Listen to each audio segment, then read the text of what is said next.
First 6-7 காஞ்ச மிளகு அதை நல்லா எண்ணெய் விடாமல் வறுத்து 4-5 கருவேப்பிலையும் போட்டு வறுத்து மிக்சியில் பொடித்து தனியாக வச்சுக்கிடணும்.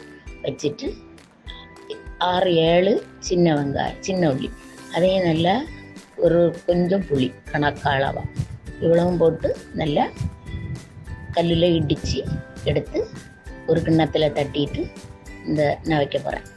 வச்சுட்டு இந்த வறுத்து பொடிச்சு வச்சிருக்க மிளகும் இந்த இடித்து வச்சிருக்க உள்ளியும் புளியும் அதில் 2ஐயும் சேர்த்து மிக்ஸ் பண்ண போகிறேன்.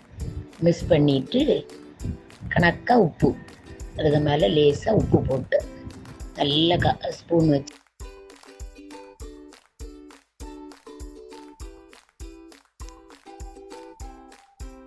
மாவு போல் பொடிச்சிட்டு, சின்ன வெங்காயத்தை மாவு போல் பொடிச்சிட்டு அந்த புளியையும் அதிலே போட்டு நல்லா இடிக்கணும். கல்லில் போட்டு இந்த சின்ன வெங்காயத்தையும் அந்த புளியையும் இந்த நெல்லிக்காயில் பாதி புளி கிண்டணும். கிண்டி வச்சுட்டு தேங்காய் எண்ணெய் 2 ஸ்பூன் தேங்காய் எண்ணெயை நல்லா சூடு பண்ணி நல்லா கொதித்து தளாச்சி வரணும். சூடு பண்ணி அந்த எல்லாம் பாகப்படுத்தி வச்சுருக்கிறதுல நான் ஊற்ற போகிறேன்.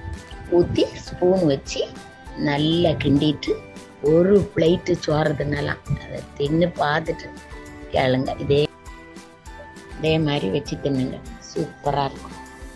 5-6 காஞ்ச மிளகா நல்லா வறுத்துட்டு எண்ணெய் விடாமல் வறுக்கணும்.